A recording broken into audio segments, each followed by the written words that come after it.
নবীজি সিরিয়ার দামেস্কে চলে যায়, ডাকতেছে, বেলাল আয়।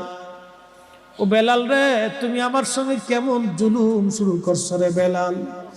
কতদিন হলো তুমি আমারে জিয়ারতে আসো না রে বেলাল। বেলাল আমি নবীর জিয়ারতে আই রে বেলাল। কতদিন হলো তোমার কণ্ঠের আজান শুনিলে। বেলাল আই রে আমারে আজান শুনাইয়া যা। একজন উম্মত নবীকে কতটা ভালোবাসা দিলে নবীজি তাকে ডাকতে যায়, আয় আয়, কতদিন হলো তোমার কণ্ঠের আজান শুনি না বেলাল,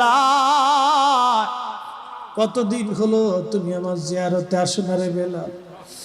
নবীর আশিক পাগল স্বপ্ন দেখে দৌড়াইয়া সুদূর সিরিয়ার দামেস্ক থেকে হযরতে বেলাল মদিনাতুল মুনাওয়ারায় আসলেন তাহাজ্জুদের সময়। জালি মুবারক দিয়ে নবীজি রওজা মুবারক ঘেরা ছিল। রওজা মুবারকের জালি মুবারকের সঙ্গে মাথা ঠেকায় বেলাল কাঁদে, বলে নবী গো, গোলাম কাশতে বলেছিলেন, গোলাম হাজির হয়ে গেছে। ইয়া রাসূলুল্লাহ,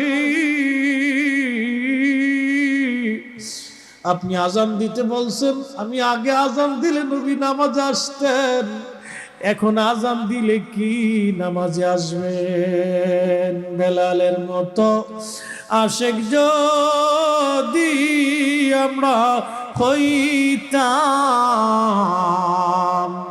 এ দুনিয়ায় নবীর দেখা পাইতাম, এ দুনিয়ায় নবীর দেখা পাইতাম।